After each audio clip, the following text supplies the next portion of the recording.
Vamos agora falar de G7, com encontros bilaterais com várias autoridades. O presidente Lula retoma a participação do Brasil como um país convidado da cúpula do G7.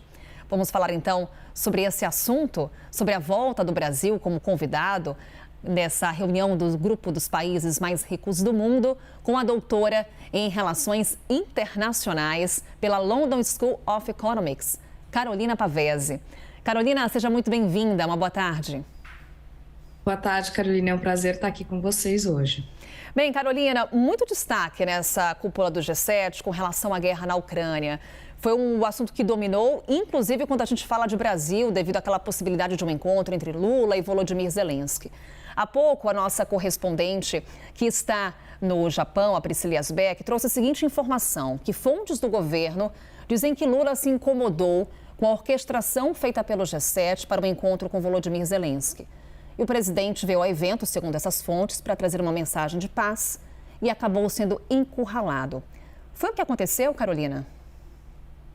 Olha, a presença do Zelensky ela já era anunciada antes do encontro e já causava um certo desconforto diplomático dessa presença, né? Havia uma expectativa se haveria um encontro com o presidente Lula ou não, algo que acabou sendo confirmado com um agendamento de um encontro para esse domingo, mas que no fim não ocorreu. Então isso gerava uma certa tensão, até porque, como a gente viu e foi o resultado, a presença da Ucrânia, do Zelensky roubou a cena de outras temáticas importantes para serem discutidas na discussão no encontro do G7. E isso acabou prejudicando o andamento de outras agendas e agendas das quais o Brasil tinha interesse na sua participação, além dessa situação desconfortável diplomaticamente, onde eles não se encontraram bilateralmente, mas tiveram alguns momentos durante as reuniões do G7, inclusive a reunião do encontro sobre paz, da mesa de trabalho sobre paz, onde os dois estavam no mesmo espaço, mas não se falaram diretamente. Isso pegou muito mal para o Brasil, mas também para o Zelensky, que tentou dar uma contornada na situação, fazendo uma piada, dizendo que o Lula deve ter ficado chateado de não ter encontrado, mas havia uma grande expectativa se esse encontro ocorreria ou não, e não houve. Quero falar, claro, Carolina, sobre as outras agendas desse encontro, mas vou só insistir mais um pouquinho na guerra na Ucrânia devido a uma declaração do primeiro-ministro indiano. Ele disse que o Brasil e a Índia não são países neutros na guerra entre Rússia e Ucrânia, mas sim países interessados na manutenção da paz no mundo. Guerra que acontece na Ucrânia, país invadido. Declaração de Narendra Modi, depois daquele encontro bilateral entre os dois. De fato, o Brasil ele insiste nessa narrativa de uma neutralidade. É como diz Narendra Modi, essa neutralidade não existe? Olha, essa é a fala também do presidente Lula, exatamente com essas palavras, que o Brasil não está numa posição de neutralidade, que o Brasil está do lado da paz.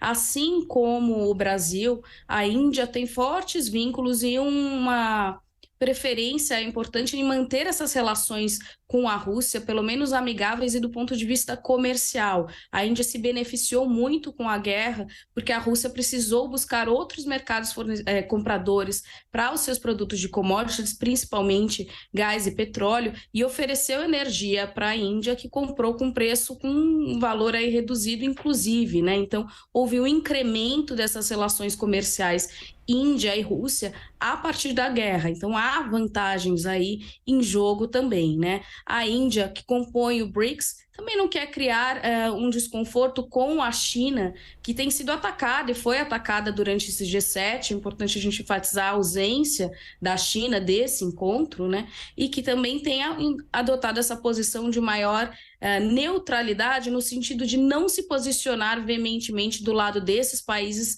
aliados incondicionais de Zelensky. Eu acho que por neutralidade é isso que a gente pode compreender, porque estrategicamente, bilateralmente, isso é prejudicial para o Brasil, para a China, para a Índia, e também porque isso fecharia, no entendimento do Brasil, a possibilidade de um acordo de paz duradouro, porque esse acordo ele só é possível via diálogo entre as partes e um isolacionismo maior e uma condenação da Rússia inviabilizaria a possibilidade de termos os dois lados negociando um acordo com os quais eles se comprometeriam a cumprir. Então é essa a estratégia que justifica a posição tanto da Índia, que está alinhada com a posição do Brasil.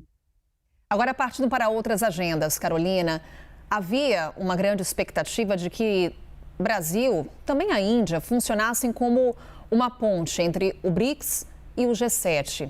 Isso foi possível? Olha, isso ficou, de certa forma, um pouco abalado. Primeiro que a gente tinha a presença da Índia também, né, que roubou a cena com alguns encontros bilaterais, com a sua agenda também. E a gente teve, como a China já tinha se manifestado paralelamente ao encontro do G7, uma série de acusações diretas à China e ao seu modelo econômico, né? Inclusive um planejamento de um programa de infraestrutura que já tinha sido desenhado na reunião do G7 do ano passado, onde os países se comprometeram com mais de 600 bilhões em investimentos públicos e privados para um programa de infraestrutura que se contrapõe àquela iniciativa Belt and Road da China. Então há esse isolacionismo e aí, portanto, fica mais difícil o Brasil ocupar esse espaço de diálogo, né? Nós vimos também o discurso feito pelo presidente Lula ontem, sem trazer muitas novidades nessa fronte, mas defendendo uma agenda dos países em desenvolvimento, não só uma agenda econômica, mas também uma agenda de segurança e uma agenda voltada para questões climáticas, que era justamente o ponto mais interessante para o Brasil nessas discussões. Carolina, para a gente encerrar, qual que é o saldo e o ponto alto dessa participação do Brasil no G7 como um país convidado depois de 14 anos? O saldo é justamente positivo, né? Embora a gente volte com algumas frustrações desses desconfortos, de poucas promessas que foram feitas ao Brasil de fato, mas principalmente a retomada do Brasil a esses fóruns multilaterais que são importantes não só do ponto de vista simbólico, mas que sinalizam um reconhecimento por parte das principais economias globais da importância que o Brasil tem nas relações internacionais e a abertura de um espaço que a gente tem visto se consolidar ao longo já desse semestre, uma série de visitas bilaterais e convites do Brasil para participar de muitos eventos, de um protagonismo, da retomada de um protagonismo do Brasil como um ator das relações internacionais muito importante e também uma escolha acertada de política externa para se fazer valer dessas oportunidades e ocupar esse espaço.